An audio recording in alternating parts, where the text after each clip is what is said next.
গাজীপুরের খান বাহাদুর গরুটি পালন করেছে গাজীপুর জেলার কালীগঞ্জ থানার আজমতপুর গ্রামের আলামিন ভাই গরুটি 2 বছর ধরে লালন পালন করেছেন।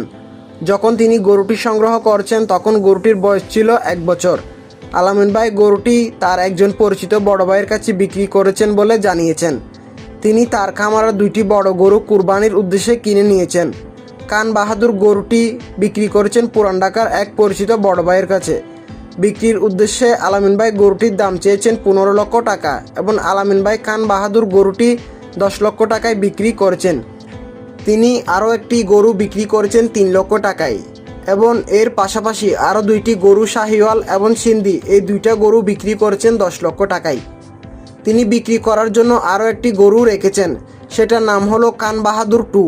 এই গরুটির লাইভ ওয়েট 965 কেজি হবে বলে জানিয়েছেন। বিক্রি করার উদ্দেশ্যে আলামিন ভাই খান বাহাদুর 2 গরুটির দাম চেয়েছেন 10 লক্ষ টাকা। বড় গরু বাচ্চা গরুটি পালন করেছেন নোমান ভাই। তিনি পেশায় একজন কৃষক এবং কৃষকতার পাশাপাশি একজন প্রান্তিক খামারি। শখ করে তিনি বাচ্চা গরুটি পালন করেছেন।